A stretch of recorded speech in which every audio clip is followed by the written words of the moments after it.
Buenos días, campeón y campeonas.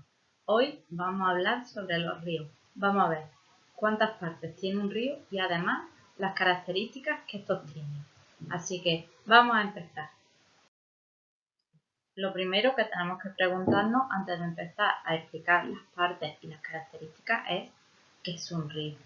Pues un río es una corriente continua, es decir, no para, de agua dulce, ¿vale? No salada, dulce, formada o bien por el agua de la lluvia o bien por la nieve cuando se funde en lo alto de una montaña. Sabéis que la nieve suele cuajar a alta altura. Pues cuando empieza a hacer calor, esa nieve se derrite en los picos de las montañas y baja, y entonces se forma el río. Y ahora vamos a ver cuáles son los elementos de un río, es decir, en cuántas partes puedo dividir un río. Vamos a dividirla en tres partes principales. La primera, la segunda, que está en la mitad, y la tercera, que como veis corresponde a la última zona del río. Pues la primera se llama nacimiento, la segunda curso y la tercera desembocadura. Así que ahora vamos a explicar a una cuáles son estas partes. Bien, pues la primera de ellas sabemos que queda en la zona alta de las montañas, es decir, donde se inicia un río, por eso se llama nacimiento. Es el lugar donde se inicia un río. En la siguiente foto vais a ver el nacimiento del río Guadalquivir, que nace en la Sierra de Cazorla, en Jaén. Pues desde esta pequeña cascada que veis al fondo en la foto sería el nacimiento de ese río, ¿de acuerdo?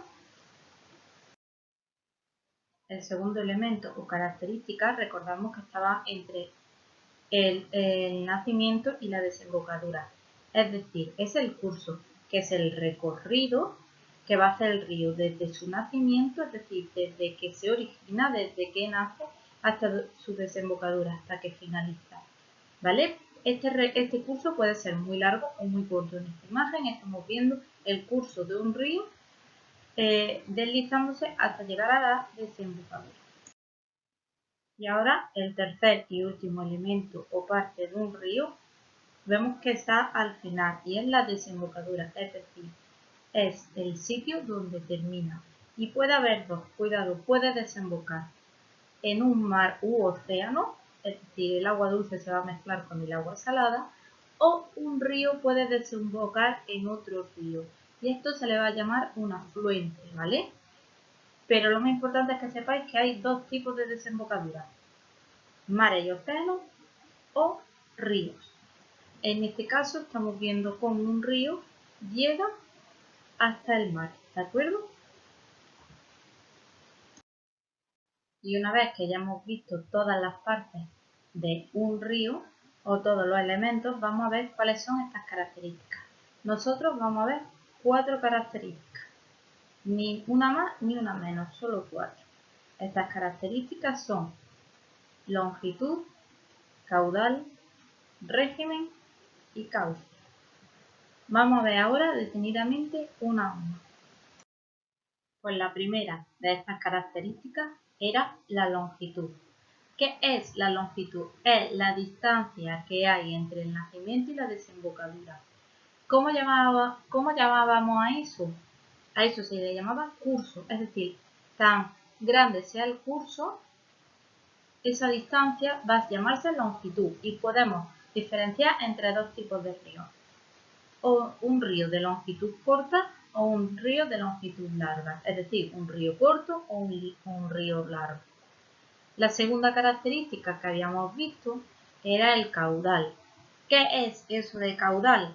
Que seguramente para algunos es la primera vez que lo escuchamos. Pues caudal es la cantidad de agua que hay en un lugar y en un momento determinado. Imaginaros que llueve mucho por la noche. Al día siguiente el caudal de ese río va a ser mayor que el día anterior.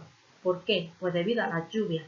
Esa cantidad de agua es más grande, va a haber más, ¿de acuerdo? Recordamos que el caudal puede cambiar continuamente, o que estamos en una época de sequía, no llueve apenas. ¿Qué va a pasar con ese río? ¿Va a llevar más o menos agua? Menos, ¿verdad? Pues su caudal es menor. La siguiente característica que habíamos visto de un río era el régimen. ¿Y qué es eso del régimen de un río? Pues la variación de caudal a lo largo del año. Cuidado, ya no es un momento determinado y en un lugar determinado. Ya no nos importa que llueva mucho o que llueva poco, sino hablamos de un periodo de tiempo largo, como por ejemplo podemos hablar de las estaciones del año, primavera, verano, otoño o invierno, o podemos hablar de los 6 primeros meses del año y los 6 últimos meses. ¿Cómo es esa variación del caudal? Es decir, ¿va a llevar mucha agua en verano o muy poca en invierno? ¿O cómo va a ser ese tipo de río? Pues de acuerdo a eso podemos decir que el régimen del río sea regular o irregular. Es decir, si más o menos se mantiene todo el año de la misma manera, con la misma cantidad de agua, será regular. Pero si es un río que varía mucho en su cantidad de agua, en su caudal, va a ser un río irregular, ¿de acuerdo? Y la última característica que tenemos que ver es el cauce. El cauce es el terreno por donde va el río, es decir, el camino que realiza el río, nada más. Pues hasta aquí, chicos y chicas, los ríos. Espero que os haya quedado claro cuáles son las partes y las características de estos ríos. Podéis suscribiros a mi canal y nos vemos en el próximo vídeo. ¡Hasta luego!